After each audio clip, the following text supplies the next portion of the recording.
जबरदस्त तरीके से। चलिए तो आज के सेशन में हम क्या करने वाले हैं, तो आप जानते हैं कि भाई जैसा कि पूरा 50 क्वेश्चन का पूरा खाका हमने आपको कल बताया था कि 10 क्वेश्चन करंट अफेयर्स के, 10 क्वेश्चन जनरल अवेयरनेस अर्थात स्टैटिक जीके के, 5 क्वेश्चन साइंस के, 5 इकोनॉमिक्स के, 5 ज्योग्राफी के और उधर हिस्ट्री के, टोटल 10 क्वेश्चन। तो कुल मिलाकर इस प्रकार से 50 क्वेश्चन करेंगे शानदार तरीके से। भाई राहुल, विकास, राज, बहुत बहुत स्वागत है। और ये रहा आज का पहला सवाल, फटाफट दीजिए जवाब। एकदम जबरदस्त क्वेश्चन है भैया, एकदम धमाकेदार क्वेश्चन। विक्रम संवत प्रारंभ हुआ था। तो दोस्तों आपको बताएं, अगर हम संवत से रिलेटेड क्वेश्चंस की बात करते हैं तो देखिए कौन कौन से क्वेश्चंस हैं जो पूछे जाते हैं। जैसे एक विक्रम संवत से क्वेश्चन आता है, एक शक संवत से क्वेश्चन आता है, एक गुप्त संवत से क्वेश्चन आता है, एक हिजरी, एक हर्ष संवत से क्वेश्चन आता है। किससे भैया? हर्ष संवत से क्वेश्चन आता है। एक हिजरी या मुस्लिम संवत से क्वेश्चन आता है। और एक क्वेश्चन आता है दोस्तों इलाही संवत से। किससे आता है? इलाही संवत से। तो कुल मिलाकर अलग अलग संवत है। और क्या बात है, एकदम सही जवाब दिया है। मैक्सिमम लोगों का आंसर एकदम ठीक आ रहा है। और राइट आंसर क्या है भैया? 57 BC। अब आइए जरा देख लेते हैं कि क्या है पूरा मामला। तो एकदम सिंपल से समझिएगा कि विक्रम संवत, जी हाँ दोस्तों, विक्रम संवत की शुरुआत आप देख रहे हैं 57 ईसा पूर्व है। अच्छा एक बात का ध्यान रखना कि यहाँ जितने भी संवत लिखे हैं उसमें से केवल विक्रम संवत है जो ईसा पूर्व अर्थात BC में है दोस्तों। इसके अलावा जितने भी है सब AD में है। तो याद रखिएगा ये कितना हो जाएगा? ये हो जाएगा आपका 78 AD। क्या हो जाएगा? 78 AD या ईसवी दोस्तों। ये क्या हो जाएगा? 319 AD या ईसवी। ये कितना? 606 AD या ईसवी दोस्तों। और ये 622 AD या ईसवी। और इसी प्रकार से ये 1583 AD या ईसवी। अब दोस्तों अगर आपसे मान लीजिए कभी क्वेश्चन पूछ ले कि भैया किसने शुरुआत करी थी, तो याद रखिएगा कि विक्रम संवत की शुरुआत किसके द्वारा की गई थी? तो विक्रमादित्य प्रथम के द्वारा की गई थी। किसके द्वारा? विक्रमादित्य प्रथम के द्वारा की गई थी। इसी प्रकार से शक संवत की शुरुआत किसके द्वारा की गई थी? तो कनिष्क के द्वारा की गई थी दोस्तों। गुप्त संवत की शुरुआत किसके द्वारा की गई थी? तो चंद्रगुप्त प्रथम के द्वारा की गई थी। हर्ष संवत की शुरुआत तो हर्षवर्धन ने ही करी थी दोस्तों। जी हाँ। हिजरी संवत की शुरुआत पैगंबर मोहम्मद साहब ने करी थी दोस्तों। और ये जो आपका इलाही संवत है, इसकी शुरुआत किसके द्वारा की गई थी?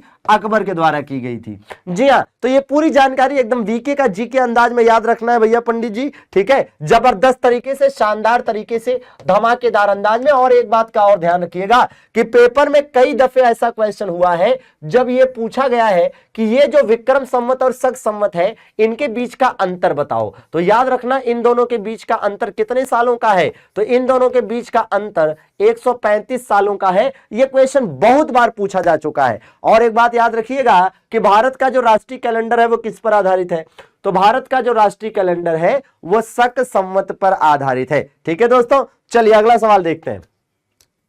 टावर ऑफ विक्ट्री, आपको बताना है कि टावर ऑफ विक्ट्री कहां पर है दोस्तों। बहुत शानदार क्वेश्चन है। आपको बता दें कि ये टावर ऑफ विक्ट्री का निर्माण राणा कुंभा के द्वारा कराया गया था। किसके द्वारा दोस्तों? राणा कुंभा के द्वारा करवाया गया था। और राणा कुंभा ने किसके उपलक्ष्य में दोस्तों? मालवा विजय के उपलक्ष्य में, मालवा विजय पर, जी हाँ दोस्तों, मालवा विजय के उपलक्ष्य में इसका निर्माण करवाया था। क्या बात है, मैक्सिमम लोगों का उदय, आलोक, मीरा, एकदम भाई पंडित जी शानदार, एकदम जबरदस्त आंसर दिया है। क्या आंसर होना चाहिए? राजस्थान में भी कहां पर दोस्तों? चित्तौड़ में। राजस्थान में कहां पर स्थित है? चित्तौड़ में। याद रखिएगा कि कोई जरूरी नहीं कि हर बार टावर ऑफ विक्ट्री लिखकर आएगा, हो सकता है अगली बार विजय स्तंभ लिखकर आ जाए। क्या लिखकर आ जाए? विजय स्तंभ लिखकर आ जाए, क्योंकि इसको एग्जैक्टली हिंदी में विजय स्तंभ ही कहा जाता है। क्या कहते हैं हिंदी में? विजय स्तंभ कहते हैं। तो एक बार जोरदार तरीके से दोस्तों सेशन को लाइक कर लेंगे और दोस्तों के में शेयर करके जरूर आ जाइए। जितने लोग जुड़ेंगे उतना ही मजा आएगा शानदार तरीके से। बताइए, दिल्ली सल्तनत की पहली महिला शासिका रजिया सुल्तान किस राजवंश से संबंधित थी? बच्चे बच्चे के जबान पर होगा इसका आंसर। फटाफट बताइए भाई, क्या आंसर होना चाहिए दोस्तों? दिल्ली सल्तनत की पहली महिला शासिका, पूरी जानकारी शानदार भाई। तो देखिए राइट आंसर होगा दास वंश दोस्तों। क्या आपको पता है कि दास वंश को गुलाम वंश भी कहा जाता है? क्या आपको पता है कि गुलाम वंश को मामलूक वंश भी कहा जाता है? तो यह भी याद रखना कि चाहे आप दास वंश कहें, चाहे गुलाम वंश कहें या मामलूक वंश कहें, इल्तुतमिश की पुत्री थी। ये रही दोस्तों रजिया सुल्तान। अब ध्यान दीजिएगा, ये दिल्ली सल्तनत की पहली महिला शासिका है, न कि भारत की पहली महिला शासिका है। जी हाँ भाई हृदयांश, ये दिल्ली सल्तनत की पहली महिला शासिका है, ना कि भारत के इतिहास की। ठीक है भैया। इसके बाद देखिए, ये इल्तुतमिश की पुत्री थी। ये कौन है दोस्तों? चंदेलों की बेटी थी, गोंडवाने की रानी थी, चंडी थी, रणचंडी थी, वो दुर्गावती भवानी थी। जी हाँ दोस्तों, तो दुर्गावती कहां की रानी थी दोस्तों? तो दुर्गावती रानी थी कहां की? गोंडवाना की। याद रखना, ये वही गोंडवाना है जिसका एक और नाम है, कई बार पेपर में आता है कि गोंडवाना को और क्या कहते हैं, तो गढ़कटंगा भी कहा जाता है। जी हाँ, और इसकी राजधानी क्या हुआ करती थी? तो दोस्तों इसकी राजधानी मंडला हुआ करती थी। तो याद रखिएगा, एक बात बताएं आपको, यह अकबर के समकालीन थी। किसके समकालीन? अकबर के समकालीन थी। और यह सवाल भी कई बार एग्जाम में पूछा जाता है कि अकबर के समकालीन, जी हाँ दोस्तों, अकबर के समकालीन दो महिलाएं मिलेंगी। एक तो रानी दुर्गावती जो आपके सामने है दोस्तों, है ना, तो एक तो रानी दुर्गावती है दोस्तों, है ना, और ये रानी दुर्गावती कहां की शासिका है? तो आप देख ही रहे हैं। दूसरी दोस्तों चांद बीबी थी, और चांद बीबी कहां से थी? अहमदनगर से। कहां से दोस्तों? अहमदनगर से। तो याद रखिएगा कि कुल मिलाकर मामला यह है क्या कि भाई साहब, अकबर के समकालीन दो महिला शासिकाएं, और दोनों से क्वेश्चन अक्सर पूछे जाते हैं। ठीक है, तो चांद बीबी और रानी दुर्गावती। अब यहां देखिएगा, चांद बीबी सुल्ताना जो थी वो कहां से थी? तो भैया ये हमने बताया आपको कहां से थी, अहमदनगर से थी। और ये वही अहमदनगर है दोस्तों जहां का आगे चलकर आपको वजीर के रूप में देखने को मिलेगा। कौन? मलिक अंबर। जी हाँ चलिए अगला देखा जाए ना भैया हृदयांश, ऐसा कुछ नहीं। अब एक बात और याद रखिएगा कि वाकाटक राजवंश की एक रानी थी जिनका नाम था प्रभावती गुप्ता। तो ये है दोस्तों भारत के इतिहास की पहली महिला शासिका। जी हाँ दोस्तों, तो भारत के इतिहास की पहली महिला शासिका, तो भारतीय इतिहास की पहली महिला शासिका अगर मानना है तो किसको मानना चाहिए? तो हम मानेंगे पहली महिला शासिका किसको दोस्तों? प्रभावती गुप्ता को। याद रखिएगा, ये जो प्रभावती गुप्ता जी हैं, ठीक है, ये किसकी बेटी थी? ये चंद्रगुप्त द्वितीय की बेटी थी। ठीक है भैया, चंद्रगुप्त द्वितीय की बेटी थी। बिल्कुल भाई, हाँ बिल्कुल। संग्राम बैच की क्लासेस 24 तारीख अर्थात कल से स्टार्ट होंगी सुबह 9 बजे से। ठीक है भैया, चलिए ये रहा दोस्तों अगला सवाल आपकी स्क्रीन पर। फटाफट बताइए, सभी का आंसर आना चाहिए। जो थियरी बैच है वहां से थियरी पढ़िए और यहां से प्रैक्टिस क्वेश्चंस का आनंद लीजिए जबरदस्त तरीके से। ठीक है भैया, अरे भाई बताइए दोस्तों, निम्नलिखित में से सही सुमेलित है? तो दोस्तों देखिए, लॉर्ड एलिनबरो के समय में क्या अवध का विलय हुआ था? नहीं, अवध का विलय 1856 में, ठीक है भैया, अवध का विलय ब्रिटिश साम्राज्य में 1856 में जब किया गया था तो उस समय गवर्नर जनरल कौन था भाई? तो उस समय गवर्नर जनरल डलहौजी था। ठीक है, अच्छा, सिंध का विलय जब किया गया था तो यह 1843 की बात है और इस समय गवर्नर जनरल कौन था? एलिनबरो था। जी हाँ। अब देखिए, चौथा आंग्ल मैसूर युद्ध जब 1799 में हुआ था जिसमें टीपू मारा गया, उस समय तो वेले जली ही गवर्नर जनरल था। और सर जॉन शोर के समय में, है ना, तृतीय आंग्ल मराठा युद्ध नहीं हुआ था, जबकि तृतीय आंग्ल मराठा युद्ध 1817-18 में किसके समय में लड़ा गया था? लॉर्ड हेस्टिंग्स के समय में। किसके समय में? लॉर्ड हेस्टिंग्स के समय में। ठीक है भैया, तो ये पूरी जानकारी, क्या बात है, शानदार। तो भैया थियरी बैच के लिए आप हमारे स्क्रीन पर दिए गए हेल्पलाइन नंबर पर कॉल कर सकते हैं जबरदस्त तरीके से। ठीक है भैया, हाँ कल से स्टार्ट हो जाएगा भैया सौरभ, कल से। भारत में स्त्रियों की शिक्षा की अनुमति किसने दी थी भाई? फटाफट बताइए दोस्तों, एकदम पैटर्न वही जो यूपी SSC में आएगा। सही सही, जी हाँ, एकदम वही पढ़ेंगे हम भी जबरदस्त तरीके से। चलिए फटाफट बताइए भाई, एकदम जबरदस्त क्वेश्चन है, फटाफट बताइए। अच्छा, एक चीज का यहां ध्यान दीजिएगा कि ये जो आपका है ना, हाँ ठीक है ठीक है, अब बताइए फटाफट बताइए। तो भारत में स्त्रियों की शिक्षा की अनुमति किसने दी थी भाई? देखो ऐसा है, भारत में स्त्रियों को शिक्षा की अनुमति देने वाला कौन था? डलहौजी। अब आप कहेंगे सर जी डलहौजी कैसे हुआ? डलहौजी तो किसी का आंसर ही नहीं आया आलोक के अलावा। चलो भैया, तो जरा ध्यान देना। दरअसल में एक बात बताओ, आपने कभी पढ़ा है कि नहीं कि भारतीय शिक्षा का मैग्ना कार्टा किसे कहते हैं? बताओ भैया, भारतीय शिक्षा का मैग्ना कार्टा किसे कहते हैं? पढ़ा है कि नहीं पढ़ा है? अरे वही जो 1854 में आया था। याद आ रहा है कुछ? नहीं याद आ रहा है? नहीं याद आ रहा? 1854 याद करो, वुड डिस्पैच। तो 1854 में जो वुड डिस्पैच आया था ये दो चीजों से संबंधित था। एक तो स्त्री शिक्षा से संबंधित था और दूसरा किससे संबंधित था? उच्च शिक्षा से संबंधित था। दूसरा किससे? उच्च शिक्षा से संबंधित था। ठीक है भैया, तो ये दोनों से ही संबंधित था। ठीक है, और उच्च शिक्षा से संबंधित था, इसी के परिणाम स्वरूप बंबई, मद्रास और कलकत्ता में एक एक विश्वविद्यालय स्थापित हुआ था। 1856 में एक विश्वविद्यालय स्थापित किया गया। तो भैया वो एक अलग चीज थी। ठीक है, वो अलग चीज थी और ये अलग चीज है। ठीक है, तो याद रखेंगे कि वुड डिस्पैच जो है दो चीजों से रिलेटेड था, एक तो उच्च शिक्षा से और दूसरा स्त्री शिक्षा से। ठीक है भैया, बिल्कुल बिल्कुल। चलिए अगले क्वेश्चन की तरफ चले भैया पारस। सवाल है कि 19वीं शताब्दी के मध्य में कूका आंदोलन कहां से शुरू हुआ था? 19वीं शताब्दी के मध्य में कूका आंदोलन कहां से शुरू हुआ था? फटाफट बताइए दोस्तों। कूका आंदोलन आपको बता दें कि 1872 की घटना है। ओ भाई कूका है ये, कूका, इसको कूकी ना समझना। अब आप कहोगे गुरुजी क्या कूकी भी होता है? हाँ भाई हाँ, कूकी आंदोलन भी हुआ था। और कूकी आंदोलन आपको कहां देखने को मिलेगा? मणिपुर। तो मणिपुर वाला जो क्षेत्र है वहां पर कूकी आंदोलन भी देखने को मिला था। तो मणिपुर में हुआ था कूकी आंदोलन 1917 के आसपास दोस्तों। लेकिन हम बात कर रहे हैं कूका आंदोलन की जो 1872 में हुआ था। कहां पर? वाह क्या बात है भाई तृष्णा, कृणाल, रवि, एकदम जबरदस्त, पश्चिमी पंजाब में। और इसको लीड करने वाले कौन थे?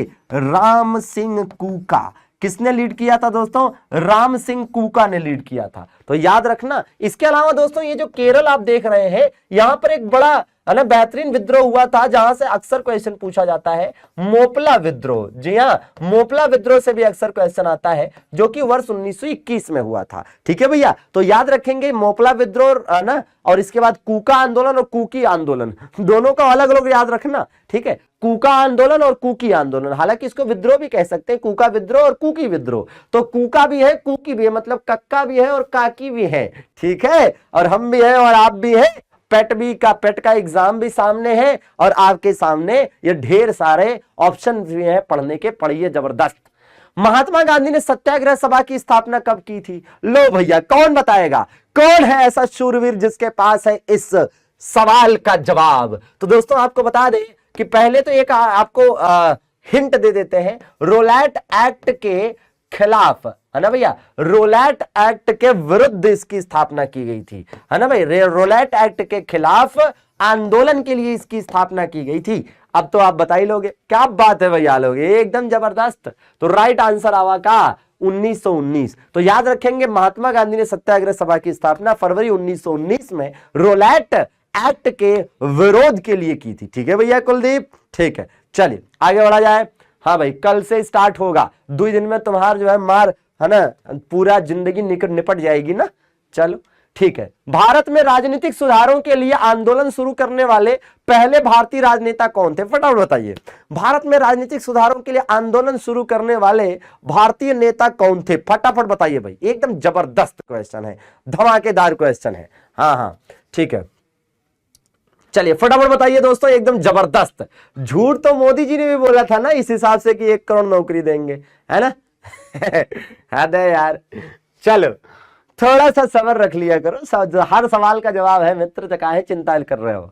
बिल्कुल जबरदस्त तरीके से पढ़ेंगे। और वाह क्या बात है, राइट आंसर दिया है भाई, राइट आंसर दिया है राजा राम मोहन राय, एकदम गजब भाई। सुरेश, सनी, जयप्रकाश, आलोक, श्रद्धा, तृष्णा, कुणाल, आलोक, कुणाल, एकदम जबरदस्त भाई। तो राजा राम मोहन राय। दोस्तों एक बात बताएं आपको भाई, राजा राम मोहन राय को हम बहुत सारी उपाधियों से नवाजते हैं, जैसे कौन कौन सी दोस्तों? हाँ भाई कुलदीप, ठीक है।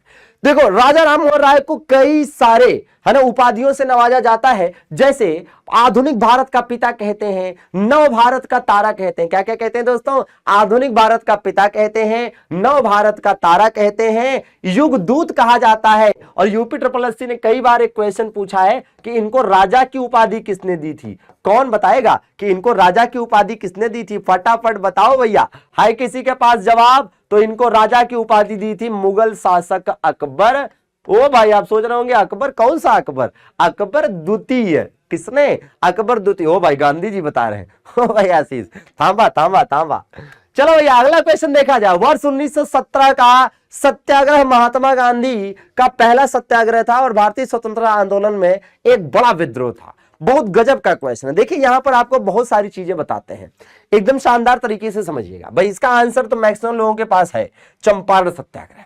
अब एक बात समझिएगा कि चंपारण आप जानते हैं कि बिहार में है। कहां पर है? चंपारण बिहार में है। और 1917 का ये जो आंदोलन था ये गांधी जी का पहला आंदोलन था। ठीक है, ये पहला आंदोलन था। या तो आप कह सकते हैं कि ये गांधी जी का भारत में पहला आंदोलन था, या तो आप कह सकते हैं कि ये गांधी जी का भारत में पहला सत्याग्रह था। आप जो कहना चाहें, पहला सत्याग्रह या पहला आंदोलन। और एक बात आपको बता दें कि ये बताइए कि क्या कोई ऐसा है जो ये बता सकता है कि चंपारण सत्याग्रह के दौरान गांधी जी का विरोध किसने किया था? हाँ बिल्कुल भाई रवि, तिनकठिया प्रथा तो थी, ये तो लगभग बच्चे बच्चे की जबान पर है, लेकिन ये कौन बता सकता है कि गांधी जी का विरोध इस दौरान किसने किया था? मतलब आप सोचेंगे मतलब कैसे कैसे बहुआ लोग रहते थे कि इतना अच्छा काम कर रहे थे गांधी जी की, चंपारण सत्याग्रह कर रहे थे और उसमें भी कुछ लोग विरोध करने वाले थे। तो गांधी जी का इस दौरान विरोध करने वाला जो शख्स था उसका नाम क्या था भैया पता है? नाम सुनोगे तो कहोगे ये इसी लायक था ही, है ना भैया, एनजी रंगा। ठीक है, या और कर भी क्या सकता था? ठीक है, एनजी रंगा बिल्ला, है ना भैया, रंगा बिल्ला। ठीक है, तो याद रखेंगे। अब जरा एक बात का और ध्यान दीजिएगा कि भाई चंपारण सत्याग्रह की सफलता पर इसकी सफलता पर महात्मा की उपाधि गांधी जी को किसने दी थी? तो महात्मा की उपाधि किसके द्वारा दी गई थी? रविन्द्रनाथ टैगोर के द्वारा। ठीक है भैया, रविन्द्रनाथ टैगोर द्वारा दी गई थी। ठीक है भाई, तो इसको भी याद रखना जरा जबरदस्त तरीके से। ठीक, चलिए। और इसमें गांधी जी का सपोर्ट किया था डॉक्टर राजेंद्र प्रसाद ने मुख्य रूप से। ठीक भाई, चलिए।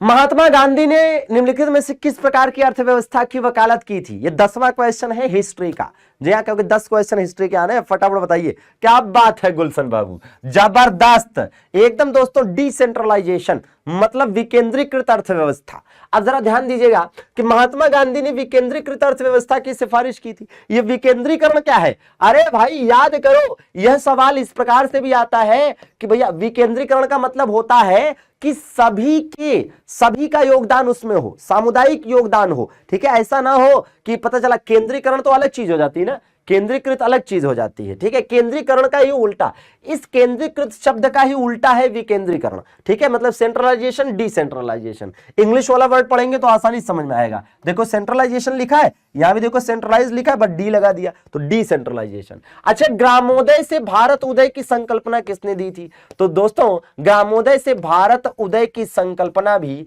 इन्होंने ही पेश की थी। तो ग्रामोदय से भारत उदय की संकल्पना भी पूछे तो ये भी किसके द्वारा दी गई थी? महात्मा गांधी के द्वारा। और ये चीज आप आर्टिकल 40 में देखते हैं, पंचायत राज व्यवस्था के अंतर्गत। ठीक है भैया, चलिए आगे बढ़ा जाए। हाँ भैया, आशीष बाबू बताया तो सेंट्रलाइजेशन का उल्टा होता है विकेंद्रीकरण, मतलब शक्तियों का, है ना, क्या शक्तियों का एक तरह से बंटवारा। लेकिन किसमें?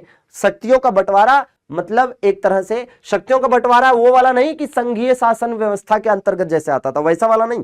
कहने का मतलब यह है कि सभी की भागीदारी को सुनिश्चित करने के लिए जो निचले स्तर पर, स्थानीय स्तर पर पंचायतों का गठन किया जाता है, वही विकेंद्रीकरण की मतलब उद्देश्य है उसको पूरा करता नजर आता है। ठीक है, चलिए आगे बढ़ा जाए। अब बताओ भैया, अब यहां से इकोनॉमिक्स के 5 क्वेश्चन देखने को मिलेंगे और बड़े आसानी से आप बता सकते हैं, बस आपको समझ के चलना है भैया। आशीष फटाफट बताओ, इकोनॉमिक्स के 5 क्वेश्चन आएंगे आपके पेपर में। तो जब एक्स वस्तु की एवजी की कीमत होती है, कम होती है, तो फिर उसकी मांग पर क्या फर्क पड़ेगा? भाई जाहिर सी बात है, एक बात बताइए, जब किसी चीज की कीमत घटेगी तो अब उसकी डिमांड पर क्या फर्क पड़ेगा? देखो सब कोई बताने के लिए एकदम तैयार है भैया, एकदम भैया सनी, तो सब कोई बताने के लिए तैयार है और एकदम सही आंसर बताए हैं, बढ़ जाती है। इसके लिए कौन सी इकोनॉमिक्स पढ़ने की जरूरत है भाई? इसके लिए तो हम लोग रोजमर्रा के जीवन में, है ना भाई, जाहिर सी बात है। ठीक है, देखिए अगला क्वेश्चन, अल्प विकसित देशों में गरीबी का मुख्य कारण क्या है? आपको क्या लगता है कि गरीबी का मुख्य कारण क्या है?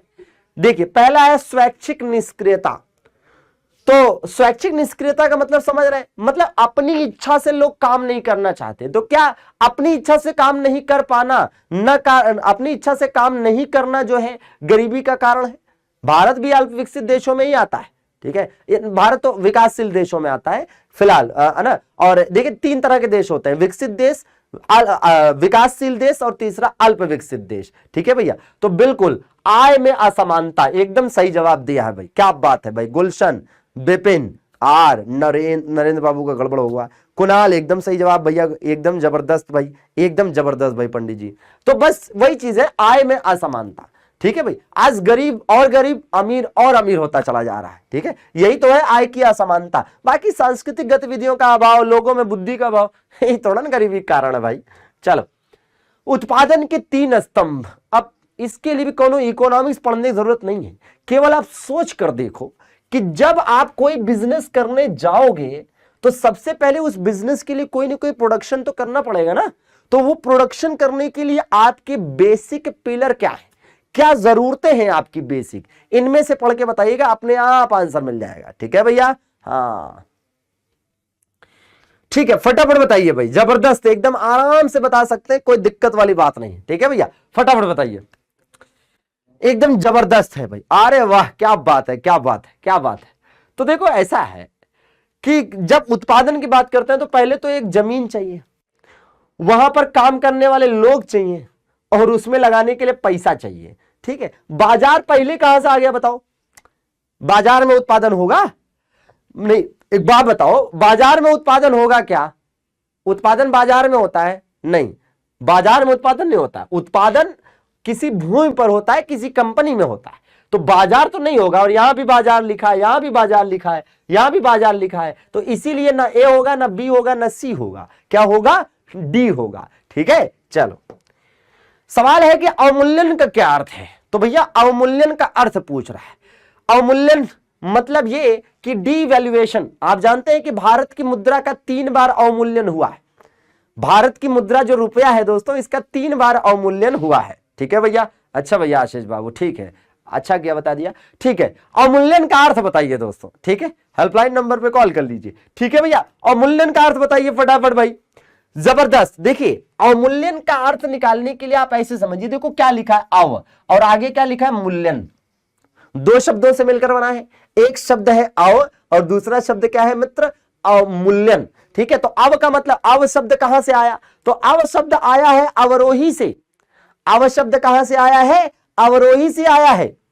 और मूल्यन का मतलब होता है मूल्य, प्राइस, तो अवमूल्यन का मतलब होता है कि क्या, मूल्य को कम करना। अब आप देखो इसमें कहीं मूल्य को कम करना लिखा है क्या, हाँ देखो यहां पर लिखा है कि मुद्रा की तुलना में घरेलू मुद्रा का मान कम करना, बस यही आंसर है, काम खत्म हो गया, ठीक है, काम खत्म हो गया। अब देखो एक बात और समझो, एक बात और समझिए कि इसके एग्जाम्पल के रूप में ऐसे समझें, जैसे आज के समय में मान लेते हैं $1 बराबर 80 रुपए, मान लिया $1 बराबर 80 रुपए, ठीक है। तो अगर मान लीजिए भारत सरकार अवमूल्यन करेगी तो इसका मतलब क्या होगा, अगर अवमूल्यन करेंगे तो पता चला $1 बराबर 100 रुपए हो जाएगा, अवमूल्यन करेंगे तो $1 बराबर कितना हो जाएगा, 100 रुपए हो जाएगा। आप कहोगे सर ये मूल्य बढ़ा कि घटा, अरे भाई मूल्य घटा है, पहले 80 रुपए, पहले 80 लोग $1 के बराबर थे, है ना, मतलब समझिए पहले 80 लोग 1 के बराबर थे, अब 100 लोग 1 के बराबर हैं, तो जाहिर सी बात है, समझ रहे हैं भाई कल्पना जी। तो एकदम इस चीज को समझ के रखना है, तो याद रखेंगे अवमूल्यन भारत में मुद्रा का 3 बार हो चुका है, ठीक है भैया।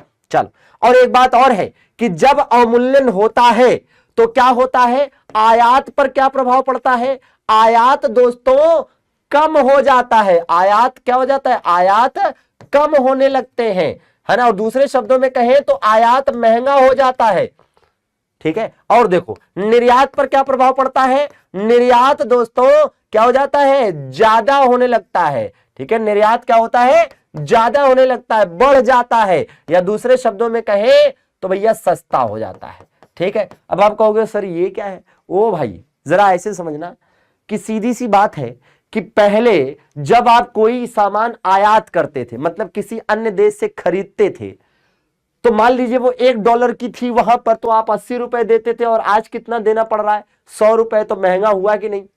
तो क्या आप खरीदना कम नहीं कर देंगे? सिंपल है, ठीक है भाई। चलिए, हाँ भाई कल्पना जी, कल से स्टार्ट हो जाएंगी, ठीक है। निम्नलिखित में से एक गैर योजना व्यय का सबसे महत्वपूर्ण मद कौन सा है, ये आपको बताना है। फटाफट बताइए, एकदम जबरदस्त क्वेश्चन है। हाँ भाई बिल्कुल जबरदस्त है, धमाकेदार है भाई। निम्नलिखित में से कौन सा एक गैर योजना व्यय का, अब एक बात बताओ, रक्षा, उर्वरक, सार्वजनिक उद्यमों के लिए ऋण, ये सब तो समझ में आता है। ये ब्याज भुगतान कौन सी योजना है भाई? है ब्याज भुगतान पे कौन सी योजना पर खर्च हो रहा है ना? देखो सबका आंसर लगभग सही आ रहा है, एक आध लोगों का पता नहीं क्यों गलत आ रहा है। तो भैया ब्याज, बात बताइए, ब्याज का मतलब हो गया कि इंटरेस्ट, जो पहले लोन लिया था सरकार ने उस पर जो ब्याज दे रही है वही तो है ये गैर योजना व्यय। बस सिंपल है। चलिए अब दोस्तों यहां से शुरू हो रहे हैं 5 पॉलिटी के सवाल, यहां से 5 पॉलिटी के सवाल, इकोनॉमिक्स के 5 हो गए। भारत में नियंत्रक एवं महालेखा परीक्षक पद पर नियुक्ति का कार्यकाल क्या होता है? तो दोस्तों देखिए, मतलब यहां पर पूछ रहा है कैग के बारे में, किसके? Controller and auditor general of India के बारे में, है ना भैया? हाँ। चलिए फटाफट बताइए। अरे वाह क्या बात है, एकदम मैक्सिमम लोगों का आंसर सही आया है। लेकिन याद रखना कि 6 वर्ष या 65 वर्ष जो भी पहले पूरा हो, 6 वर्ष या 65 वर्ष जो भी पहले पूरा हो। और आप जानते हैं दोस्तों कि कैग की अपॉइंटमेंट किसके द्वारा की जाती है? तो भैया प्रेसिडेंट के द्वारा की जाती है। और वर्तमान में कैग कौन है? तो याद रखिएगा गिरीश चंद्र मुर्मू वर्तमान समय में भारत के कैग हैं। और यह भी है कि ये वही है दोस्तों जो क्या है वह दोस्तों, first lieutenant governor of Jammu Kashmir. तो यह भी याद रखिएगा, जम्मू कश्मीर के पहले लेफ्टिनेंट गवर्नर कौन थे? तो भैया गिरीश चंद्र मुर्मू थे भाई पूर्णिमा जी, ठीक है। तो गिरीश चंद्र मुर्मू जो है ये जम्मू कश्मीर के पहले लेफ्टिनेंट गवर्नर बनाए गए थे। अगला सवाल, केंद्रीय मंत्रिपरिषद सम्मिलित रूप से किसके प्रति उत्तरदायी होती है? सम्मिलित रूप से कह सकते हैं दोस्तों या तो सामूहिक रूप से कह सकते हैं। तो केंद्रीय मंत्रिपरिषद सम्मिलित रूप से या सामूहिक रूप से किसके प्रति उत्तरदायी होती है? हाँ भैया लोग, क्या बात है, एकदम सही जवाब दिया है, लोकसभा। इसके लिए कौन सा आर्टिकल होता है दोस्तों? इसके लिए आर्टिकल होता है 75 का 3, समझ रहे हैं? हालांकि केवल 75 याद कर लो, कोई दिक्कत नहीं है। और दोस्तों एक बात बताएं, अगर राज्य की बात होगी, जैसे आप यूपी का अगर पेपर देने जाएंगे कोई, तो उसमें ऐसा भी पूछ सकता है कि राज्य मंत्रिपरिषद किसके प्रति उत्तरदायी होती है? तो भैया राज्य मंत्रिपरिषद विधानसभा के प्रति उत्तरदायी होती है। सिंपल सी बात, जैसे यहां केंद्रीय मंत्रिपरिषद लोकसभा के प्रति उत्तरदायी है, वैसे ही राज्य मंत्रिपरिषद है ना विधानसभा के प्रति उत्तरदायी होगी। और उसके लिए कौन सा आर्टिकल आएगा? आर्टिकल 164 आएगा। समझ रहे हैं? एकदम शानदार तरीके से याद रखिए, ठीक है भैया। तो भैया चलिए अगला सवाल, भारत सरकार के वित्तीय खातों से जुड़े भारत के नियंत्रक एवं महालेखा परीक्षक का प्रतिवेदन किसे प्रस्तुत किया जाता है? भाई नियंत्रक एवं महालेखा परीक्षक की अभी हम बात कर रहे थे इसमें, और हमने बताया कि नियंत्रक एवं महालेखा परीक्षक अर्थात कैग जो है वो राष्ट्रपति के द्वारा अपॉइंट किया जाता है। अगर ये राष्ट्रपति के द्वारा अपॉइंट किया जाता है तो आप ही बताइए कि ये रिपोर्ट किसे देगा? भाई जिसकी वजह से आए और रिपोर्ट तो उसी को दोगे। और क्या बात है, मैं देख पा रहा हूं चौधरी साहब स्वागत है, विपिन, अनुज, गुलशन, आलोक, हरिओम, मीरा, हाँ भाई कुमार पंडित जी, अभिजीत, एकदम सही जवाब, राष्ट्रपति आंसर होगा। ठीक है, अब एक बात और सुनो कि ये जो आपका कैग है इसका काम क्या है? जैसे भारत सरकार के द्वारा, दोस्तों ऐसे समझिएगा, जो भारत सरकार है, ठीक है भैया, हाँ भैया आशीष, जो भारत सरकार है या फिर जो विभिन्न राज्यों की सरकारें हैं दोस्तों, भारत सरकार हो या विभिन्न राज्यों की सरकारें हो, इनके द्वारा जो पैसा खर्च किया जाता है विभिन्न चीजों पर, तो वो उसका एक मेंटेन होता है ना रिकॉर्ड। भाई सीधी सी बात है कि जैसे एक कंपनी अपना अकाउंट मेंटेन करती है वैसे ही सरकारें भी अपना अकाउंट मेंटेन करती है। और जब इनकी अकाउंट मेंटेन हो जाते हैं तो इन अकाउंट्स को चेक कौन करता है? इन अकाउंट्स को चेक करने का काम नियंत्रक एवं महालेखा परीक्षक करता है। ठीक है भाई आरती जी स्वागत है। ठीक है, तो कुल मिलाकर और इसी नियंत्रक एवं महालेखा परीक्षक के द्वारा जब रिपोर्ट है ना तैयार कर ली जाती है तो राष्ट्रपति को दे दी जाती है, राष्ट्रपति उसे संसद के पटल पर रखवा देता है। ठीक है भैया, चलिए सरकारी बजट पेश करने की तारीख कौन तय करता है? कौन बताएगा भैया? एकदम जबरदस्त क्वेश्चन है। एक बात बताएं आपको, भारत के संविधान में एगो आर्टिकल है ना 112, कौन सा? 112। और भारतीय संविधान का अनुच्छेद 112 कहता है कि प्रेसिडेंट का कर्तव्य है क्या, प्रेसिडेंट का कर्तव्य है क्या, कि वह हर वर्ष का, है ना, आय और व्यय का विवरण, मतलब एनुअल फाइनेंशियल स्टेटमेंट अर्थात वार्षिक वित्तीय विवरण का, है ना, लेखा जोखा जो भी है, ठीक है, ये रखवाए पटल पर संसद के। ठीक है भैया। हाँ। अब एक बात और ध्यान रखना कि भारत के संविधान में बजट शब्द का इस्तेमाल नहीं किया गया। बजट शब्द के स्थान पर वार्षिक वित्तीय विवरण व शब्द का इस्तेमाल है अनुच्छेद 112 में। और आप सामान्यतः देखते हैं कि बजट कौन पेश करता है, वित्त मंत्री पेश करता है, लेकिन संविधान में लिखा नहीं है कि वित्त मंत्री पेश करेगा। दरअसल में धीरज बाबू यह लिखा है कि राष्ट्रपति का कर्तव्य है बजट पेश कराना। ठीक है, तो राष्ट्रपति का कर्तव्य है बजट पेश कराना और राष्ट्रपति ही डेट डिसाइड करता है। तो सामान्यतः वित्त मंत्री द्वारा पेश किया जाता है, लेकिन ऐसी कोई बाध्यता नहीं है, कोई और भी पेश कर सकता है।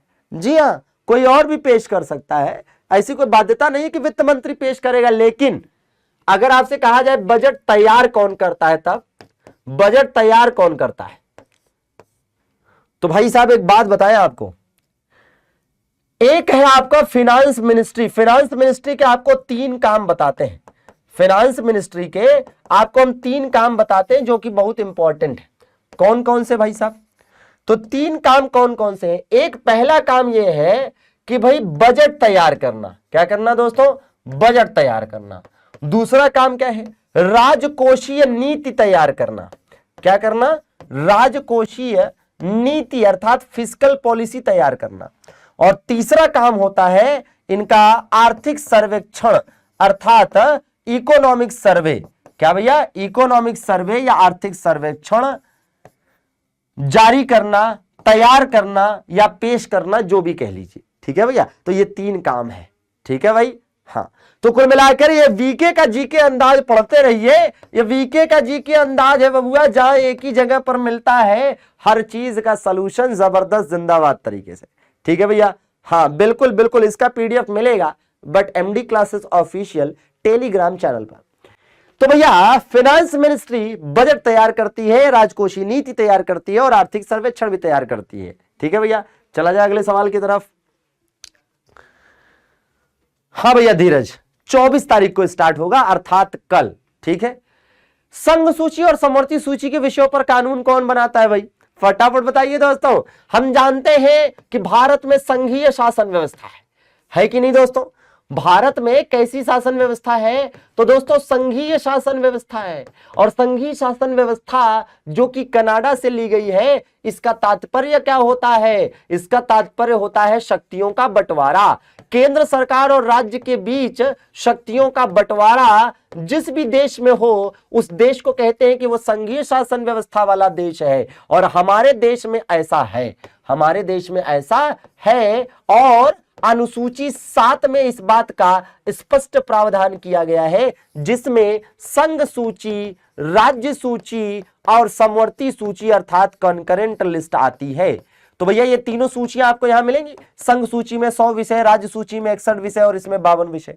ठीक है, तो वही कह रहा है क्या कि संघ सूची और समवर्ती सूची पर कानून कौन बनाता है, तो भैया संसद बनाती है। कौन, संसद। और राज्य सूची पर कानून कौन बनाएगा, राज्य विधानमंडल, है ना, मतलब स्टेट लेजिस्लेचर दोस्तों, है ना भैया। हाँ बिल्कुल भैया आशीष।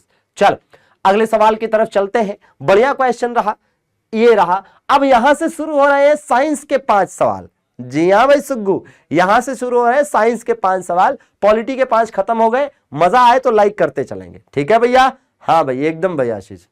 संघर्ष सॉरी घर्षण दोस्तों, घर्षण मतलब फ्रिक्शन।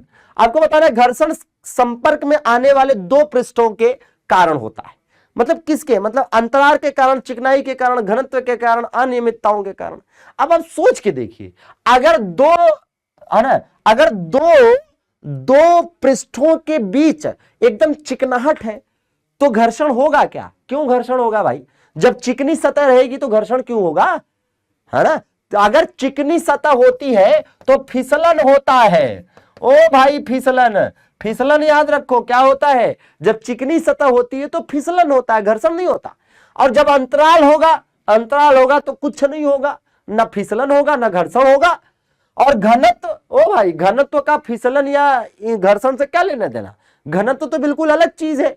तो राइट आंसर ये है ना, अनियमितता। भाई एक बात बताओ, अगर मान लीजिए जैसे आप सड़क पे जा रहे हैं, तो आप अगर बहुत नजदीक से देखेंगे तो सड़क ऐसी ऐसी होती है ना, आपको क्या लगता है सड़क एकदम ऐसी होती है? वो तो दूर से दिखने में होती है ना, सड़क तो ऐसे होती है। और उस पर जो पहिया चलता है, वो जो पहिया चलता है इस प्रकार से, वो पहिया जो है, उस पहिए में भी आप देखते हैं कि है ना, क्या होते हैं भैया, उस पहिए में भी आप देखते हैं कि क्या होते हैं, छोटी छोटी धारियां होती हैं। होती है कि नहीं होती है? छोटी छोटी धारियां इस तरह से होती है ना। हाँ वही चीज है, तब उसके बाद ही आपका आराम से चीजें चलेंगी। ठीक है भैया, तो बिल्कुल शानदार तरीके से पढ़ते रहिए। अब भैया जब बीके के जीके अंदाज का साथ हो तो फिर डरने का क्या बात है, एकदम शानदार तरीके से पढ़ते रहिए। एकदम सिंपल है, इसमें काहे का साइंस लगाना भाई, है कोई साइंस क्या इसमें? बताओ अब इसका बताओ आंसर। हाँ भैया, हाँ अच्छा, चिकनाई पर घर्षण ज्यादा होता है, कहां पढ़ लियो भैया? ओ भाई कहां पढ़ लिया? चिकनाई पर घर्षण ज्यादा होगा, अच्छा ठीक है, चिकनाई पर फिसलन होता है, घर्षण नहीं होता है। खैर चलिए बताइए भाई। आशीष बाबू मुश्किल है, गैसोलीन किस पदार्थ का, लेकिन प्रयास करने में क्या दिक्कत है मित्र, कर लो। गैसोलीन किस पदार्थ का दूसरा नाम है, फटाफट बताइए। ओ भाई किसके पास है इसका आंसर? लो भैया कच्चा तेल बता रहे हैं। मीरा जी का आंसर सबसे पहले सही आया है, शानदार, पेट्रोल आंसर होगा भैया, पेट्रोल आंसर होगा। दोस्तों देखो, जो कच्चा तेल होता है, कच्चे तेल से ही पेट्रोल प्राप्त होता है, इसमें कोई दो राय नहीं है। ठीक है, जो क्रूड ऑयल होता है ना, हालांकि देखिए एक बात बताएं, जो क्रूड ऑयल होता है वो होता है हाइड्रोकार्बन। क्या होता है? हाइड्रोकार्बन। कई बार ये सवाल पूछा जाता है क्या कि कच्चा तेल किसका बना होता है, कच्चा तेल क्या है, तो एक प्रकार का, एक तरह से हाइड्रोकार्बन का बना होता है। अब हाइड्रोकार्बन का मतलब, हाइड्रोकार्बन का मतलब hydrogen plus carbon, hydrogen plus carbon. और इसी कच्चे तेल का जब हम क्या करते हैं भाई, रिफाइन करते हैं, इसको रिफाइन मतलब इसका शोधन करते हैं। तो जब इसको रिफाइन किया जाता है तो इसी में से, है ना, इसी में से आपका एलपीजी निकल, इसी में से आपकी गैस निकलती है, नेचुरल गैस जिसको कहते हैं, इसी में से पेट्रोल निकलती है, इसी में से डीजल निकलता है, इसी में से कैरोसिन ऑयल निकलता है। समझ गए भैया? हाँ चलिए आगे बढ़ा जाए। एकदम भैया शिवम, अगला देखा जाए, जंग से बचाव के लिए लोहे पर जस्ते की लेपन प्रक्रिया को क्या कहा जाता है? मतलब जंग से, अगर लोहे को जंग से बचाना है तो उस पर क्या करते हैं, जस्ते का एक परत चढ़ाते हैं। इस प्रक्रिया को क्या कहा जाता है, यह पूछा है, फटाफट बताइए। एकदम जबरदस्त क्वेश्चन है भैया। क्या क्वेश्चन है? यसदीकरण। क्या बोलते हैं? यसदीकरण। अब इसको रटना ही पड़ेगा, क्या करोगे, है ना भैया, तो रट लो सीधा सीधा। चलो, वह मीटर जो वाहन द्वारा तय की गई दूरी को मापता है। बताइए भैया, वाहन द्वारा तय की गई दूरी को कौन मापता है? मुझे लगता है बड़ा आराम से आप आंसर दे लेंगे। खैर थर्मामीटर तो नहीं है बताओगे, है ना भैया, थर्मामीटर तो नहीं है बताओगे, चाल मापी भी नहीं बताओगे, क्योंकि चाल मापी तो स्पीड मापता है। ठीक है, और थर्मामीटर तो आप जानते हैं कि ये टेम्परेचर को, ताप को मापता है। ठीक है, और किलोमीटर तो बताइए ना, तो पथ मापी ही बताओ, है ना भैया, क्या बताओगे? ओ भाई चाल मीटर बता दियो, बहुत सही, एकदम शानदार, गजब है, चलो धमाकेदार है। क्या कहें। चलिए ठीक है, अगले सवाल की तरफ चलते हैं। चाल मापी स्पीड है भाई, वाहन द्वारा तय की गई दूरी की बात हो रही है, वाहन द्वारा तय की गई दूरी की बात हो रही है। ठीक है, हाँ, और अगर आप देखेंगे तो पथ मापी को एक्चुअली में क्या कहते हैं, एक्चुअली में इसको इंग्लिश में ओडोमीटर कहना चाहिए। क्या कहना चाहिए? एक्चुअली में इसको ओडोमीटर कहना चाहिए। ठीक है, हाँ बिल्कुल बिल्कुल, वो इंग्लिश में गड़बड़ लिखा है। ठीक है, पैथोमीटर नहीं होना चाहिए था, ओडोमीटर। ठीक है भाई, चल, लेकिन हिंदी में तो पथ मापी ही कहते हैं। ठीक, चलो क्वेश्चन है कि ऊर्जा की एसआई इकाई क्या है। लो भैया, अब आपको एक बात और बता दें कि ऊर्जा का जो एसआई मात्रक है, जो ऊर्जा का एसआई मात्रक है, वो कार्य का भी मात्रक है। एक हिंट दे दिया, क्या बात है भाई, गुलशन आलोक पूर्णिमा एकदम सही जवाब दिया है एक साथ, जूल। और जूल किसका मात्रक है? कार्य का भी मात्रक है। तो याद रखना, कार्य का भी मात्रक है और ऊर्जा का भी मात्रक है। और किलोवाट और अश्व शक्ति, ये दोनों शक्ति के भी मात्रक है। किसके भैया? शक्ति अर्थात एनर्जी के भी मात्रक है। और न्यूटन तो आप जानते हैं कि बल का मात्रक है। है ना। और आप पढ़ते भी हैं कि बल का सीजीएस पद्धति में मात्रक डाइन, ठीक है भैया। हाँ भैया आलोक, वो सही बात है कि जब हम गाड़ी चलाते हैं तो चाल मापी ही देखते हैं, स्पीडोमीटर। अरे तो भैया स्पीड देखते हैं ना, वहां क्वेश्चन पूछा था कि डिस्टेंस जो दूरी तय करेंगे उसकी बात है, ठीक है भैया। चलो आगे देखो, अब यहां से सवाल शुरू होते हैं जनरल अवेयरनेस वाले 10 सवाल, ठीक है भैया, स्टैटिक वाले टाइप के। चलिए बताइए, माई कंट्री माई लाइफ पुस्तक किसने लिखी है दोस्तों? देखो माई कंट्री माई लाइफ पुस्तक के लेखक कौन है, फटाफट बताओ। वैसे राजेंद्र प्रसाद की बड़ी फेमस एक बुक आपने पढ़ी होगी, इंडिया डिवाइडेड, पढ़ी है कि नहीं पढ़ी है? अरे मतलब बुक नहीं पढ़ी होगी, ये तो पढ़ा होगा कि इंडिया डिवाइडेड इन्होंने लिखी है। जी हाँ, क्या बात है भाई गुलशन आलोक, अरे गजब भाई, ज्योति बिपिन, अरे वाह, ओ भाई मीरा रवि, एक तरफ से सभी का आंसर सही, आश्चर्य आश्चर्य, क्या बात है, बहुत जबरदस्त चल रहा है भैया पढ़ाई आप लोगों का, एकदम शानदार। तो भैया जवाहरलाल नेहरू का याद करो, कौन सा? एक दोस्तों आता है इनका ग्लिम्पसेस ऑफ इंडिया, कौन सा? Glimpses of India. तो इनकी एक बुक है ग्लिम्पसेस ऑफ इंडिया, इसके बाद इनकी एक बुक है बड़ी फेमस, डिस्कवरी ऑफ इंडिया, है ना। खैर ये तो फेमस है तो आप जानते ही होंगे, है ना। चलिए अगला क्वेश्चन, सवाल है कि फिरोज शाह कोटला स्टेडियम का नाम बदलकर किसके नाम पर रखा गया? तो पहली बात कि फिरोज शाह कोटला का निर्माण कराया था मोहम्मद फिरोज तुगलक ने, मोहम्मद फिरोज तुगलक ने इसको बनवाया था। किसने बनवाया था दोस्तों? मोहम्मद फिरोज तुगलक ने, ठीक है भैया। हाँ एकदम ठीक है भैया, एकदम ठीक है भाई, इंडियन बॉय। हाँ भाई एकदम, ज्योति बिपिन गुलशन मेरा आलोक, हाँ बिल्कुल बिल्कुल।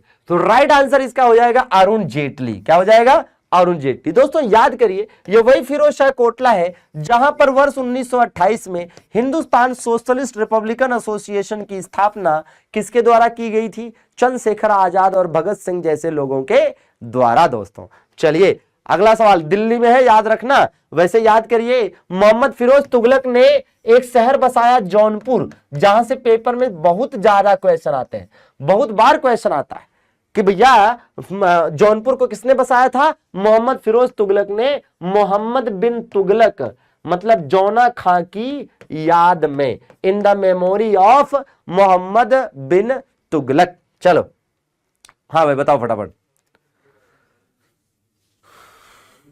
बताइए लोकसभा की प्रथम महिला स्पीकर कौन है? लोकसभा की पहली महिला स्पीकर, क्या बात है, एक तरफ से सभी का आंसर। अच्छा दूसरी बताओ, पहली बता दिया आपने मीरा कुमार, दूसरी बताइए। लोकसभा का ओवरऑल अगर आप पहला स्पीकर देखेंगे तो पहले कौन थे? तो आप जानते हैं कौन थे भैया? तो भैया गणेश वासुदेवन मावलंकर, है ना भैया, गणेश वासुदेवन मावलंकर, यही तो थे, ठीक, गणेश वासुदेवन मावलंकर थे, ठीक है। और वर्तमान समय में कौन है भैया? वर्तमान समय में लोकसभा के अध्यक्ष हैं ओम बिरला। कौन है भैया? ओम बिरला है। और देखिए एक बात और है कि यहां दिया नहीं है, तो लोकसभा की दूसरी महिला अध्यक्ष कौन थी? दूसरी कौन थी, कौन बताएगा? दूसरी महिला अध्यक्ष, क्या बात है भैया अभिजीत, सुमित्रा महाजन। कौन था? सुमित्रा महाजन। तो याद रखिएगा सुमित्रा महाजन दूसरी महिला अध्यक्ष थी, ठीक। चलिए अगला सवाल देखा जाए। सवाल है कि ओलंपिक पदक जीतने वाली पहली महिला कौन थी भाई? ओलंपिक पदक जीतने वाली पहली भारतीय महिला की बात हो रही है, फटाफट बताइएगा। और आप जानते हैं कि यह कारनामा इन्होंने सन 2000 के सिडनी ओलंपिक में किया था। और मैं आपको एक और हिंट दे दूं कि ये वेट लिफ्टर थी। क्या थी ये? वेट लिफ्टर थी। और इन्होंने ब्रॉन्ज मेडल अपने नाम किया था। क्या? ब्रॉन्ज मेडल अपने नाम किया था। और हाल ही में इन्हें दिल्ली खेल विश्वविद्यालय का उप कुलपति भी बनाया गया है। क्या बात है भाई, हरिओम, पंडित जी, सुधीर, पूर्णिमा, शाहिल, प्रदीप, मोनू, अरे वाह क्या बात है, रुस्तम बाबू, कर्णम मलेश्वरी। कौन? कर्णम मलेश्वरी। और करंट अफेयर का सवाल यह है कि इन्हें दिल्ली खेल विश्वविद्यालय का उप कुलपति भी अपॉइंट किया गया है। चलिए डोगरी भाषा कहां बोली जाती है दोस्तों? बहुत शानदार क्वेश्चन है भाई रुस्तम, फटाफट बताओ। हाँ भाई तू निकला छुपा रुस्तम। डोगरी भाषा कहां बोली जाती है? तो भैया डोंगरी, डोंगरी, डोंगरी। ओ क्या बात है, डोंगरीला। जम्मू कश्मीर दोस्तों, कहां पर? जम्मू कश्मीर, एकदम सही जवाब है। वैसे याद करिए डोंगरी जो है भारतीय संविधान की 8वीं अनुसूची में भी तो है, 8वीं अनुसूची में है ये, ठीक है भैया। हाँ बिल्कुल, तो किसी दिन आपको अनुसूची स्पेशल पढ़ाएंगे तो एकदम जबरदस्त ट्रिक बताएंगे शानदार तरीके की। चलिए अब बताइए दोस्तों, भारत के द्वारा विकसित किया गया सबसे बड़ा उपग्रह प्रमोचक वाहन कौन सा है? इसी से लॉन्च किया गया था, चंद्रयान 2 को इसी से लॉन्च किया गया था। याद करिए, चंद्रयान 2 को 2019 में जो चंद्रयान 2 लॉन्च किया गया था, ठीक है, वो इसी से लॉन्च किया गया था, चंद्रयान 2। हाँ बिल्कुल, क्या बात है, एकदम भैया। GSLV MK2 बाहुबली, बाहुबली एकदम भाई। अमित, अनुज, गुलशन, सुधीर एकदम भैया के। तो देखना, देखिए एक बात आपको बताएं, अगर आप देखेंगे इसरो के प्रक्षेपण यान, इसरो ने अभी तक कितनी जनरेशन तक के बनाए हैं? तो याद रखिएगा, इसरो के जो प्रक्षेपण यान हैं वो अभी तक कुल 4 जनरेशन के बन चुके हैं, जिसमें से जनरेशन 1 का कौन सा था, जनरेशन 2, जनरेशन 3 एंड जनरेशन 4। तो आइए सभी जनरेशन हम आपको एक ही जगह पर बता देते हैं। तो पहला जनरेशन में था SLV, ठीक है भैया, SLV था। दूसरे में आया क्या, ASLV, ठीक है भैया। इसके बाद कौन सा आया, PSLV। फिर कौन सा आया, GSLV आया, समझ रहे हैं, GSLV, ठीक है। अब इसमें आप एक चीज समझिए कि SLV का मतलब है सैटेलाइट लॉन्च व्हीकल। क्या होता है इसका फुल फॉर्म दोस्तों, सैटेलाइट लॉन्च व्हीकल। तो सैटेलाइट लॉन्च व्हीकल ये इसका फुल फॉर्म हो गया, ठीक है भाई। तो ये तो आप समझ ही रहे हैं कि सैटेलाइट लॉन्च व्हीकल इसका फुल फॉर्म हो गया। चलो ठीक है, अब देखो क्या है कि यहां पर ए का मतलब क्या है, यहां पर ए का मतलब जो है ऑगमेंटेड है। ए का मतलब क्या है, ऑगमेंटेड है, और आगे तो वही रहेगा सैटेलाइट लॉन्च व्हीकल, ठीक है। यहां पी का मतलब क्या है, यहां पी का मतलब है दोस्तों पोलर, ठीक है, और आगे वही रहेगा सैटेलाइट लॉन्च व्हीकल। यहां जी का मतलब क्या है, यहां जी का मतलब है जियो सिंक्रोनस, जियो सिंक्रोनस, ठीक है भैया, आगे वही रहेगा सैटेलाइट लॉन्च व्हीकल, समझ रहे हैं। तो इसको याद करना ही पड़ेगा, है ना भैया, बिल्कुल। और जानते ही हैं आप कि भैया इसरो की स्थापना अगर हम बात करते हैं तो इसरो की स्थापना हुई थी 1969 में, और इसका हेड ऑफिस कहां पर है, बेंगलोर में है। आजकल इसके अध्यक्ष कौन है, तो एस सोमनाथ इसके आजकल अध्यक्ष है, समझ पा रहे हैं, एस सोमनाथ इसके अध्यक्ष, ठीक है भैया। चलिए अगले सवाल की तरफ चलते हैं, एकदम वीके का जीके अंदाज में है, स्क्रीनशॉट वगैरह लेना हो तो बिल्कुल ले सकते हैं, बाकी पीडीएफ आपको हमारे टेलीग्राम चैनल पर उपलब्ध हो जाएगा, ठीक भैया। चलिए अगले सवाल की तरफ चले भैया यादव जी। क्या बात है, हाँ SSLV भी, अरे भाई वो आलोक बाबू जनरेशन में काउंट नहीं होगा, वो एक्स्ट्रा प्रक्षेपण यान है, ठीक है। हाँ स्मॉल सैटेलाइट लॉन्च व्हीकल ना, अभी हाल ही में SSLV जो प्रक्षेपित किया गया था, मतलब यूज किया गया था, स्मॉल सैटेलाइट लॉन्च व्हीकल, है ना भाई। हाँ चलिए फटाफट बताइए भैया, भारत के किस राज्य में सर्वाधिक वन क्षेत्र है, ये तो बता ही लोगे। याद करो, Indian state of forest report, है ना भैया, Indian state of forest report पहली बार कब जारी की गई थी, तो पहली बार दोस्तों वर्ष 1987 में जारी की गई थी। और हाल ही में जो रिपोर्ट आई है, लेटेस्ट रिपोर्ट जो आई है, इस लेटेस्ट रिपोर्ट में जो बातें बताई गई हैं, जैसे इसमें बताया गया है कि जो वन क्षेत्र भारत में है, वन क्षेत्र कितना है भैया, तो भारत में वन क्षेत्र इस समय 21.71% है, ठीक है। और जो वृक्षावरण है, जो वृक्षावरण है वो कितना है, और जो वन प्लस वृक्षावरण है, वन प्लस वृक्षावरण की अगर हम बात करें, देखो पेपर में कैसे क्वेश्चन आएगा ये कोई नहीं जानता। हो सकता है ऐसे पूछे कि वनावरण और वृक्षावरण टोटल बताओ, तो भैया वनावरण और वृक्षावरण मिलाकर 24.62% है, ठीक है। और वनावरण बता ही दिया, दोनों में से माइनस कर लेना, जो आएगा वो वृक्षावरण हो जाएगा, ठीक है भैया। अब देखना कि भैया नंबर 1 पर मध्य प्रदेश है, नंबर 1 पर मध्य प्रदेश है, नंबर 2 पर अरुणाचल प्रदेश है, और नंबर 3 पर छत्तीसगढ़ है, ठीक है, अगर हम सर्वाधिक वन क्षेत्र की बात करते हैं। लेकिन दोस्तों अगर यहीं पर सर्वाधिक वन प्रतिशतता पूछ ले तब, तो सर्वाधिक वन प्रतिशतता पूछेगा तो आपका जवाब हो जाएगा मिजोरम। क्या जवाब हो जाएगा, मिजोरम जवाब हो जाएगा, इस बात का विशेष ध्यान रखना।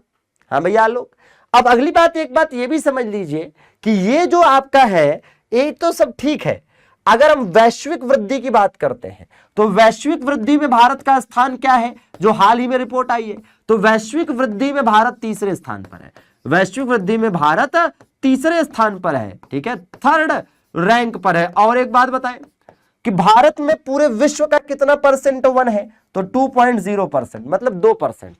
पूरी दुनिया में जितना वन क्षेत्र है उसका 2% भारत में है। समझ गए, इसको भी याद रखो। ठीक है, चलो अगले सवाल पर चलते हैं। लो भैया, राष्ट्रीय शिक्षा नीति, अब तो बता ही दो, एकदम बढ़िया क्वेश्चन है और आप तुरंत आंसर बता दोगे। और तब तक मैं आपको बताऊं एक चीज कि राष्ट्रीय शिक्षा नीति, क्या आपने राष्ट्रीय शिक्षा नीति जरूर पढ़ा होगा कभी ना कभी। और राष्ट्रीय शिक्षा नीति अर्थात नेशनल एजुकेशन पॉलिसी अभी तक 3 आ चुकी हैं। कब कब आई हैं क्रमशः जरा कमेंट करके फटाफट बताई दो। बताओ भाई, बताइए फटाफट।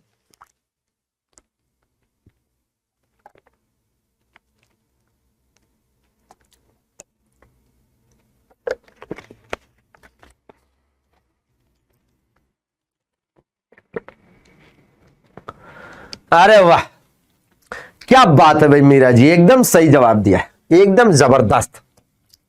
तो देखो 1968 में पहली आई थी, 1900 है ना, ये देखो 8 इधर कर लो, ये 6 इधर कर लो, 86 में दूसरी आई थी और 2020 में तीसरी आ गई।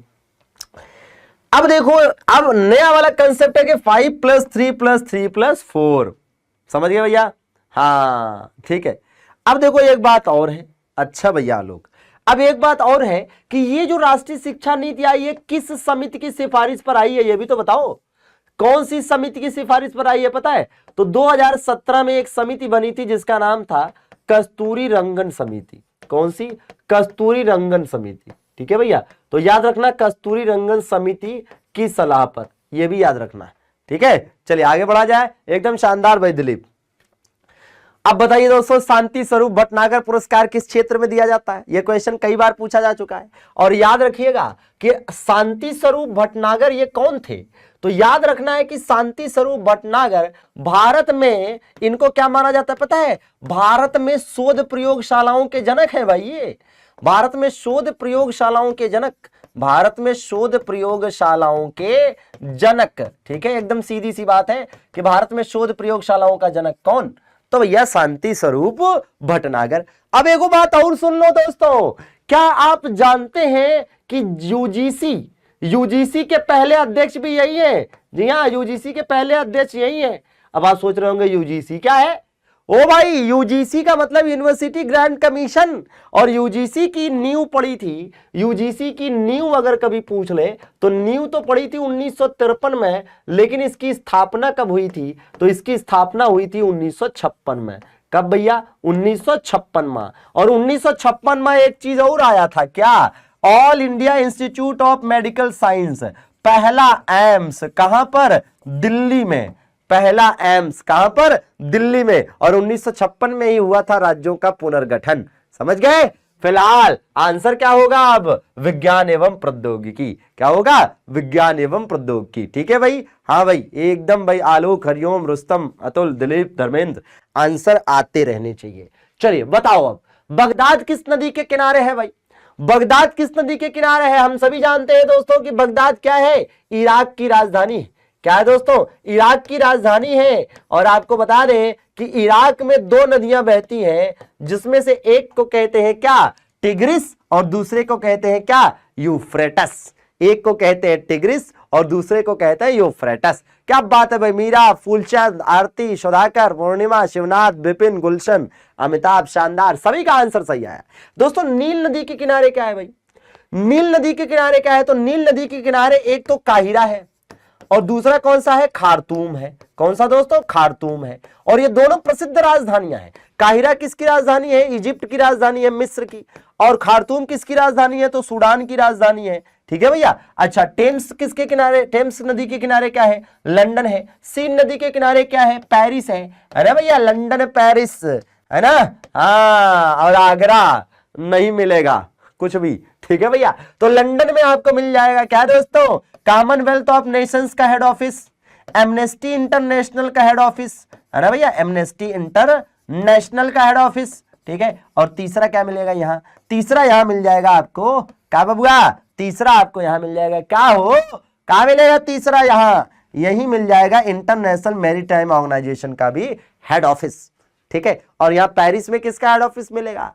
तो भैया यूनेस्को का। ये रहा अगला सवाल, बताओ हाँ भाई, हाँ भाई बिल्कुल, मेसोपोटामिया की सभ्यता, बिल्कुल नील नदी का वरदान कह सकते हैं, है ना भाई, किसको, मिस्र को। और मेसोपोटामिया की सभ्यता भी इराक में देखने को मिली थी, दजला फरात नदियों के किनारे। हाल ही में भारत के किस देश में अपना दूतावास खोलने की निर्णय लिया है भैया? एकदम बहुत बढ़िया क्वेश्चन है भैया, विदेशों घुमा दे बिना पासपोर्ट के। ओ बाबू चलो फटाफट बताओ।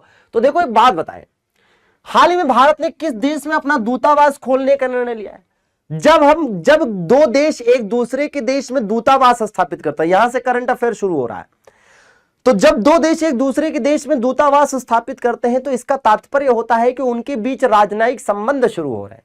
और क्या बात है, एकदम गजब भाई शिवनाथ, आलोक, अमिताभ, एकदम गजब भैया, हरिओम, क्या बात है, याद है भाई दिलीप, ओहो क्या बात है, ओहो वाह वाह वाह वाह वाह वाह। आइए दिखाते हैं आपको लिथुआनिया कहां है। आइए अब एक बात और बता दें कि देखिएगा, ये दोस्तों ये है आपका क्या, ये है लिथुआनिया, लाटविया और कौन सा भैया, तो ये लिथुआनिया, लाटविया और एस्टोनिया है। ये तीन देश हैं दोस्तों, कौन से, लिथुआनिया, लाटविया और एस्टोनिया। और इन देशों को क्या कहते हैं, इनको दोस्तों को कहते हैं बाल्टिक राष्ट्र कहते हैं। क्या कहते हैं, बाल्टिक राष्ट्र। और ये कहां पढ़ते हैं, तो ये पढ़ते हैं यूरोप में। और इसमें से जो लिथुआनिया है दोस्तों, ये है लिथुआनिया, यहीं पर हम अपना पहला दूतावास खोलने जा रहे हैं। अब एक बात और सुनो, है ना, में पहला दूतावास, है ना, भारत अपना पहला दूतावास खोलने जा रहा है। अरे मतलब भारत का पहला दूतावास नहीं है, भारत के द्वारा लिथुआनिया में पहली बार दूतावास स्थापित किया जा रहा है। अब सुनो, यहां पर एक देश है दोस्तों, नीदरलैंड। कौन सा है, नीदरलैंड। ये कौन सा देश है, लिख देते हैं, ये कौन सा देश है, ये देश है नीदरलैंड। अब नीदरलैंड क्यों बता रहे हैं, इसलिए बता रहे हैं के साथ राजनयिक संबंधों को कितने साल पूरे हो गए, के साथ राजनयिक संबंधों के 75 साल पूरे हुए। कितने साल, 75 साल पूरे हुए। ठीक है भैया, तो इसको भी याद रखना, ठीक है। तो इसके साथ राजनयिक संबंधों के 75 साल पूरे हो गए।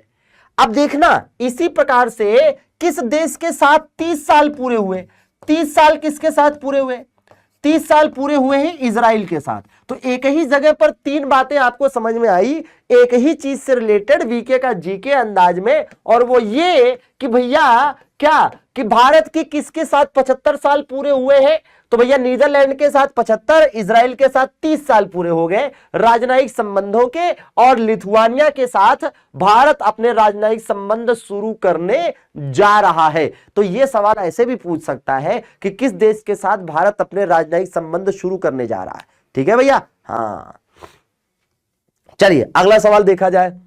हाँ भाई एकदम भाई, तालिब अंसारी जी, क्या हो गया भैया, अरे वाह, हाँ बिल्कुल बिल्कुल सही कह रहा है ना भाई, हाँ। एकदम सही कहा भैया अंसारी जी। देखो भैया आजकल ये अंसारी जी किस चक्कर में बताए, ये इस चक्कर में है कि सब लोग पढ़ लेंगे तो सबका सिलेक्शन हो जाएगा, है ना। और अपना देखो चुप्पे चुप्पे आनंद लिए जा रहे हैं। बैटरी स्वैपिंग पॉलिसी का मसौदा, और या यूं कह लीजिए कि इसका ड्राफ्ट नोटिफिकेशन किसके द्वारा जारी किया गया है भाई, फटाफट बताइए भाई। एकदम भाई अर्चना जी क्या बात है, एकदम स्वागत है, फटाफट बताइए। अरे गजब भाई, आलोक, पूर्णिमा, विपिन, आरती, आकाश, जबरदस्त। तो देखो राइट आंसर हो जाएगा नीति आयोग। अब पूरी बात समझना, ये आप सोच रहे होंगे सर बैटरी स्वैपिंग पॉलिसी, हाँ भाई ये बैटरी स्वैपिंग मोबाइलिया वाली बैटरिया ना है, ये मोबाइलिया वाली बैटरिया ना है बबुआ। ये किसकी है, ये दरअसल में गाड़ियों की बैटरी की बात हो रही है। गाड़ियों की बैटरी का समझ रहे हैं मतलब भाई, हाँ भाई मेरा जी बिल्कुल।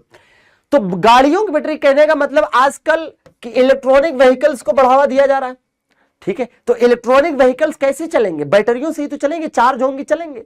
तो भैया जहां बैटरी खत्म हो जाएगी वहां आदमी क्या करेगा, गाड़ी बंद करके वहां इंतजार करेगा कोई बैटरी ला के दे जाए, ना ना। तो बैटरी स्वैपिंग पॉलिसी के अंतर्गत यही चीज है कि जहां बैटरियां खत्म हो बगलियां बदल लो, दूसरी ले लो, ठीक है, ये चीज है।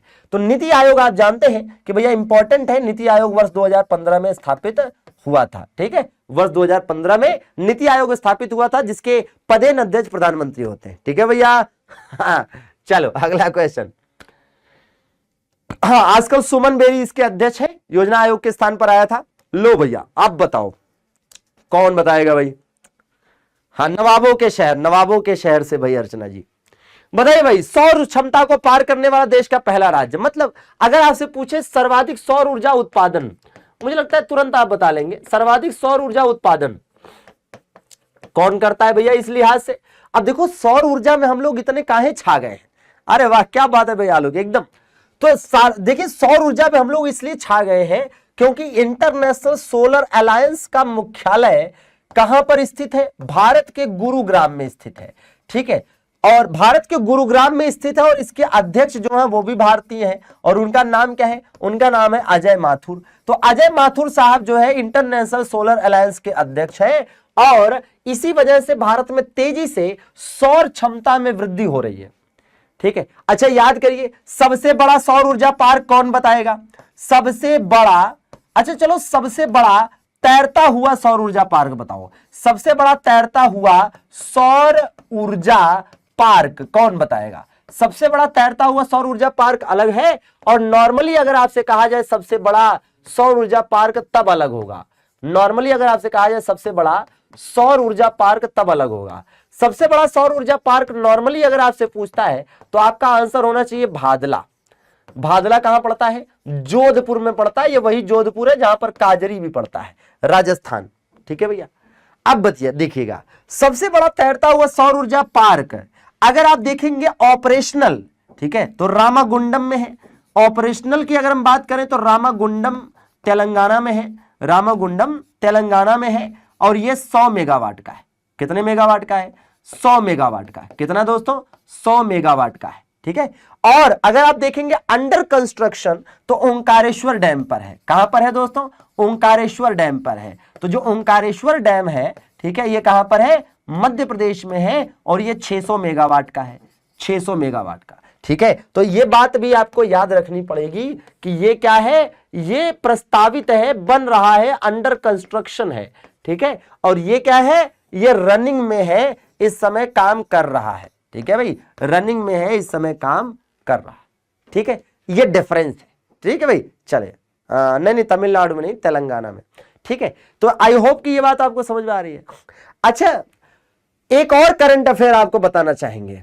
हाँ, पहला सोलर रूफटॉप सिस्टम है ना, रूफटॉप सोलर सिस्टम।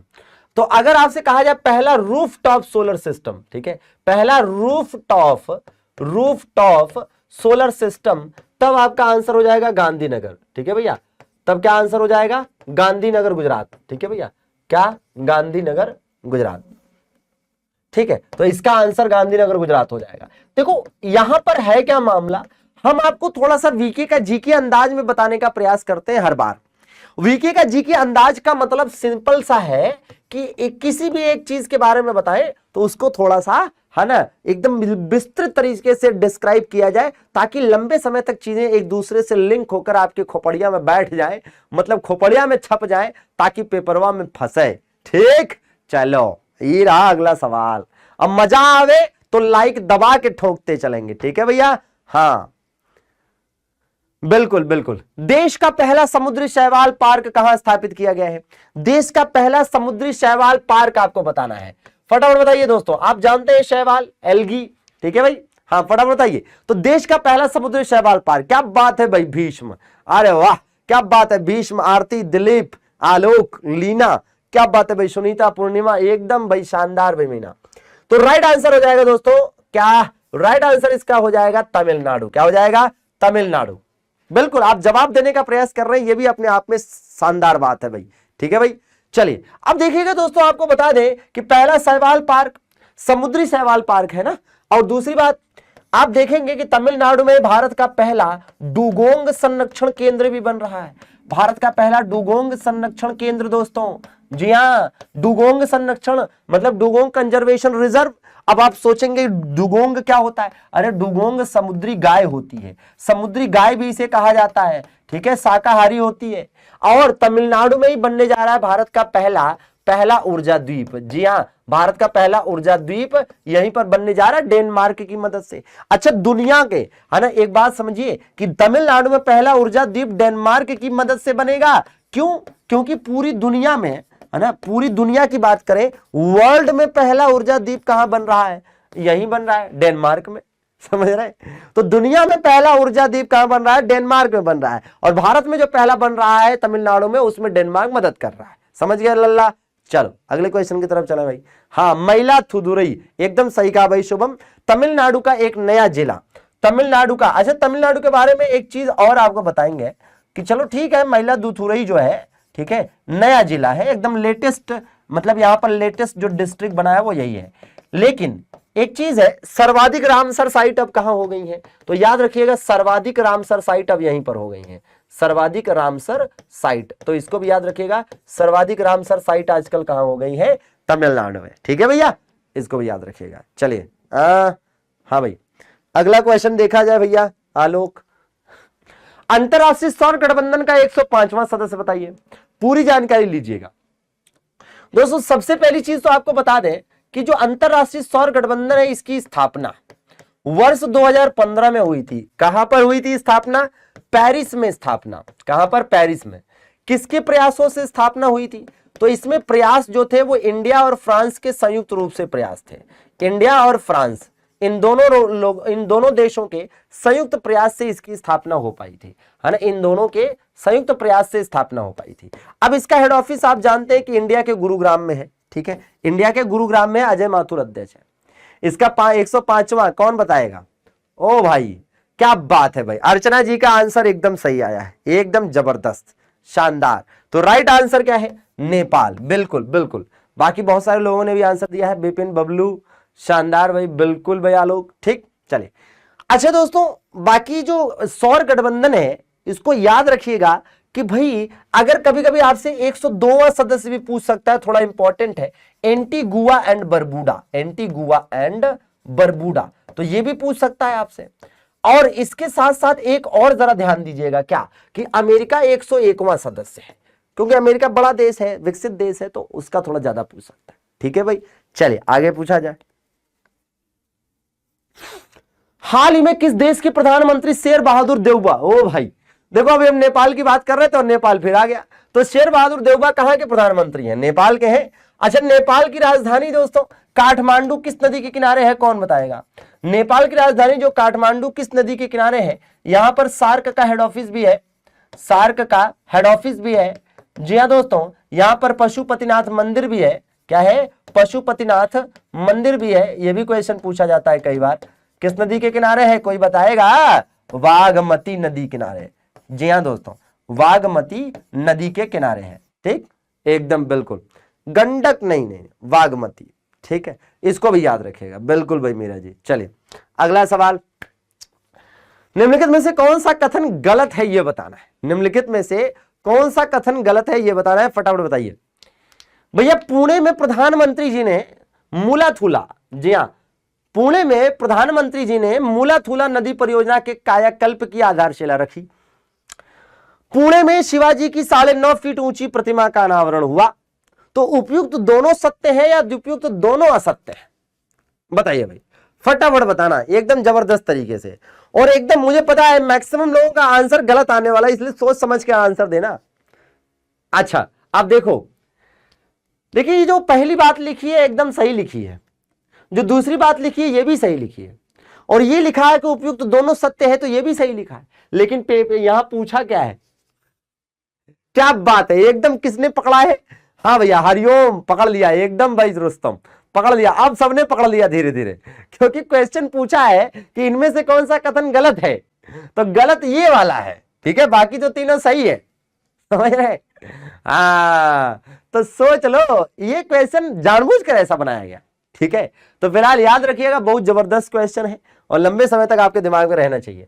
चलिए, अंतरराष्ट्रीय ओलंपिक समिति के सत्र 2023 की मेजबानी कौन करेगा? तो दोस्तों आप जानते हैं international Olympic committee, international Olympic committee IOC की स्थापना कब हुई थी? 1894 में हुई थी। कब भाई? 1894 में हुई थी, और स्विट्जरलैंड के लुसाने में इसका हेड ऑफिस है, और आजकल शायद अध्यक्ष थॉमस बॉक है। हाँ, थॉमस बॉक। ठीक है भैया, तो थॉमस बॉक आजकल अध्यक्ष है।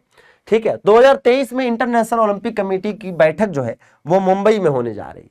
ठीक है भैया, हाँ, और मुंबई ने 2050 तक नेट जीरो कार्बन एमिशन का टारगेट भी रखा है। ठीक है भाई, चलो एशिया की सबसे बड़े बायो सीएनजी प्लांट का उद्घाटन कहां किया गया?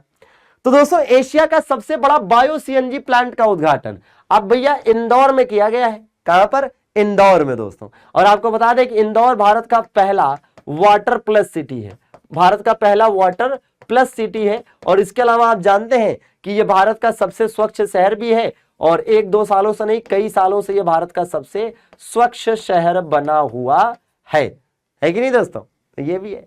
चलिए आगे देखा जाए। भारत की ब्रह्मोस मिसाइल खरीदने वाला दुनिया का पहला देश बताइए। तो जब हम बात करते हैं ब्रह्मोस की, किसकी दोस्तों? ब्रह्मोस की। तो पहली बात तो आपको बता दें कि ये रूस और भारत दोनों ने मिलकर इसे बनाया है। रूस और भारत दोनों ने इसे मिलकर बनाया है और इसकी नींव रखी गई थी वर्ष 1999 में और इसे पहली बार सेना में शामिल किया गया था। कब भैया? सेना में इसको शामिल किया गया था 2006 में। 2006 में सेना में शामिल किया गया था। इसकी रेंज की बात करें तो 290 किलोमीटर फिलहाल रेंज है, 600 किलोमीटर तक इसको बढ़ाया जाएगा, बात चल रही है। और ये क्या है भारत की? ये भारत की एक सुपरसोनिक क्रूज मिसाइल है। और सुपरसोनिक क्रूज मिसाइल किसे कहा जाता है? तो दोस्तों सुपरसोनिक क्रूज मिसाइल उसे कहा जाता है जो ध्वनि की गति से भी तेज चले। और ध्वनि की गति को किसमें मापा जाता है? मैक में। याद रखना, कई बार क्वेश्चन आता है कि ध्वनि की गति को किसमें मापते हैं, तो इस बात का भी जरा ध्यान दीजिएगा कि ध्वनि की गति को इसी में मापते हैं। तो ध्वनि की गति को मापने का कभी अगर आपसे यूनिट पूछे तो ध्वनि की गति मापक जो है ना यूनिट होती है वो होती है मैक, 2.8 मैक। ठीक है भैया? हाँ, नहीं इसमें कोई ट्रिक नहीं है ना भाई। अब देखिए ब्रह्मोस मिसाइल को खरीदने वाला पहला देश बना है फिलीपींस। कौन? फिलीपींस। ठीक है, यही नहीं दोस्तों, है ना भैया? हाँ, अच्छा कोई बुक बताए तो भैया बुक का क्या है? सबसे पहले तो प्रीवियस ईयर के क्वेश्चन पढ़ डालो सारे जो भी आए हैं, ठीक, उसके बाद कुछ और काम करो। तो भैया भारत की इस ब्रह्मोस मिसाइल को याद रखिएगा। चलते हैं, डीआरडीओ बनाता। अच्छा एक बात बताओ, उत्तर प्रदेश का पेपर देने जाओगे, हाल ही में कहां पर ब्रह्मोस निर्माण केंद्र की आधारशिला रखी गई? हाल ही में कहां पर ब्रह्मोस निर्माण केंद्र की आधारशिला रखी गई? ये कौन बताएगा? फटाफट बताओ। ब्रह्मोस निर्माण केंद्र की आधारशिला कहां रखी गई? अरे वाह भाई, एकदम भाई आरती जी सही कहा, लखनऊ। कहां पर दोस्तों? लखनऊ में इसकी आधारशिला रखी गई है। ठीक है, किसके द्वारा? रक्षा मंत्री राजनाथ सिंह के द्वारा। ठीक है, और यह कौन संचालित करेगा? डीआरडीओ। याद रखना, कौन? Defence research and development organisation which was founded in 1958। भारतीय मानक समय की यामोत्तर। अब यहां से दोस्तों 5 ज्योग्राफी के क्वेश्चन मिलेंगे। कितने? 5 ज्योग्राफी के सवाल मिलेंगे। फटाफट बताइए। भारतीय मानक समय के यामोत्तर नहीं गुजरती है। पहली बात देखो, सबसे बड़ी चीज है कि इस क्लास को पढ़ने से आपका सबसे बड़ा फायदा यह है कि आपको शुरू से लेकर अंत तक जितने भी सब्जेक्ट आते हैं एग्जाम में वो सारे सब्जेक्ट के क्वेश्चन करने को मिलेंगे। ठीक है भैया? अच्छा भैया लोग, भारतीय मानक समय की यामोत्तर कहां से नहीं गुजरती है? तो भाई महाराष्ट्र से नहीं गुजरती है, सीधी सी बात है। ऐसे देख लो मैप पर देखोगे दोस्तों तो भारतीय मानक समय की यामोत्तर कहां से गुजरती है? तो ये देखिए एकदम ये सीधा है मामला ये।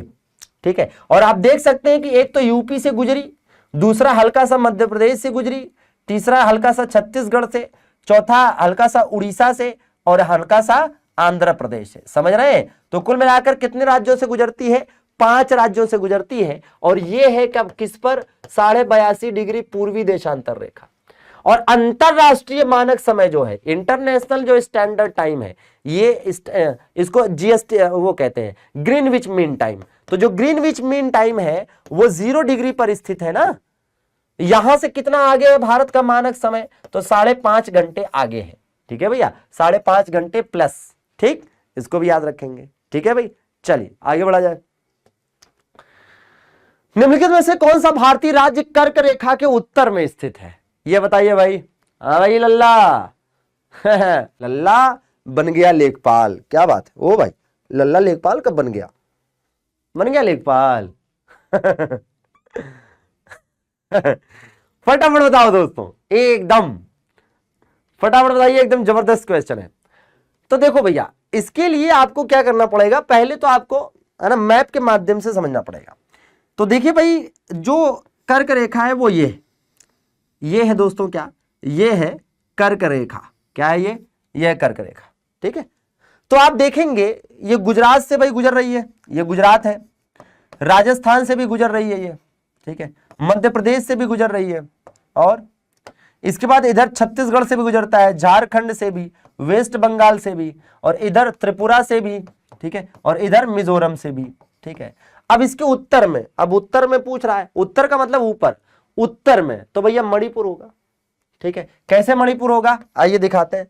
ये देखिए मणिपुर कहाँ है, मणिपुर यहाँ है, ठीक है, ये मणिपुर ये, ठीक है। तो मणिपुर इसके उत्तर में है ना, ऊपर की तरफ, ठीक है। हाँ भाई राम, ठीक है। बाकी दोस्तों याद रखिएगा कि कई बार क्वेश्चन ऐसे भी आते हैं कि कर्क रेखा पर पड़ने वाले राज्यों को वेस्ट टू ईस्ट सीक्वेंस में व्यवस्थित करें।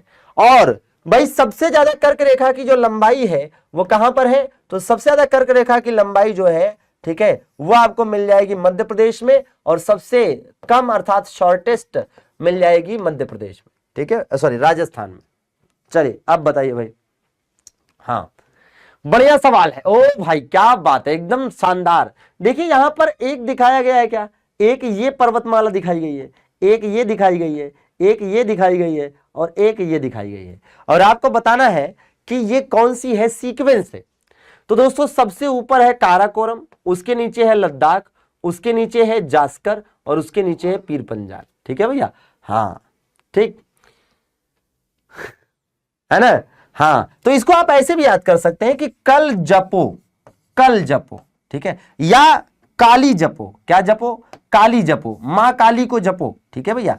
हाँ काली ऐसे भी याद कर सकते हैं, काली जपो या कल जपो जो भी, ठीक है। तो काली जपो तो सारे रोग मिट जाएंगे। का से कल भाई ये है ना, काराकोरम, ल से लद्दाख, ज से जास्कर, और प से पीर पंजाल। तो आप देखिए काराकोरम, लद्दाख, जास्कर, पीर पंजाल यहां पर विकल्प में है, ठीक है भैया। काराकोरम, लद्दाख, जास्कर, पीर पंजाल जैसे भी याद करें, ठीक है भैया। हाँ कल जपो करके याद कर सकते हैं, ठीक है। भारत के निम्नलिखित मिट्टियों में से कौन सी बेसाल्ट लावा के अपक्षय के कारण निर्मित हुई है दोस्तों, जी हाँ। और दोस्तों आपको बताएं कि चूंकि ये बेसाल्ट लावा के अपक्षय से निर्मित हुई है, इसीलिए इसको लावा मिट्टी भी कह सकते हैं, कोई दिक्कत नहीं, इसको लावा मिट्टी भी कह सकते हैं। और इसमें कपास का उत्पादन ज्यादा होता है, इसलिए इसको कपासी मिट्टी भी कहते हैं, और इसको रेगुर मिट्टी तो कहते ही कहते हैं। तो रेगुर मिट्टी कह लो, कपासी मिट्टी कह लो, लावा मिट्टी कह लो, ठीक है भाई। हाँ और याद रखेंगे कि ये जो आपकी है ना, ये जो रेगुर मिट्टी है, ठीक है, ये जो रेगुर मिट्टी है, यहां से क्वेश्चन ऐसे भी आ जाता है कि ज्वालामुखी प्रक्रिया से निर्मित मिट्टी, ठीक है भैया। चलिए आगे बढ़ा जाए भैया लोग हमारा मेमोरी कार्ड तुम लोग है। चलो लो भैया आज का अंतिम सवाल, और अंतिम है लेकिन जबरदस्त है भैया। पेंजिया किसे कहा गया है, बताइए पेंजिया किसे कहा गया है। हाँ भाई बताओ फटाफट, पेंजिया किसे कहा गया है। तो भैया सभी महाद्वीप एक स्थान पर थे, उन्हीं को कहा गया था एक जमाने में पेंजिया। तो देखिएगा, ये देखिए दोस्तों, ये है पेंजिया।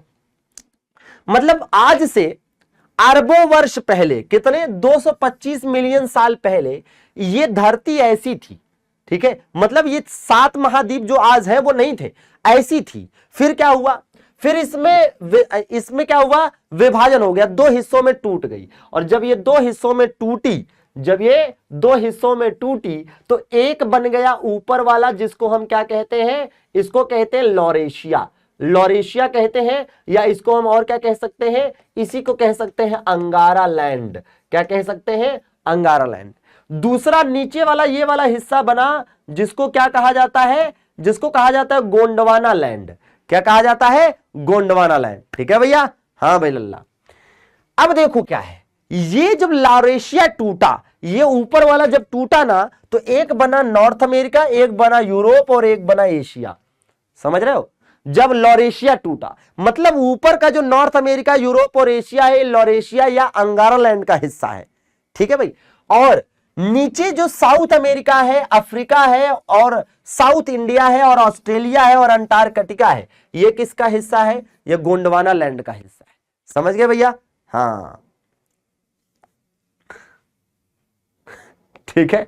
तो जबरदस्त तरीके से इस प्रकार से 50 शानदार धमाकेदार प्रश्नों का ये मॉक टेस्ट यहीं पर समाप्त होता है। डेली प्रतिदिन इसी प्रकार 50 जबरदस्त प्रश्नों के लिए हमसे जरूर जुड़ते रहिएगा दोपहर में 1 बजे। और दोस्तों के बीच शेयर करना मत भूलिएगा, जिन्होंने भी अभी तक लाइक वाइक ना किया हो जरूर कर दीजिएगा, दोस्तों के बीच शेयर करना बनता है भाई, ठीक है। बहुत बहुत शुक्रिया आप सभी का जुड़ने के लिए। थैंक यू दोस्तों, थैंक यू वेरी मच।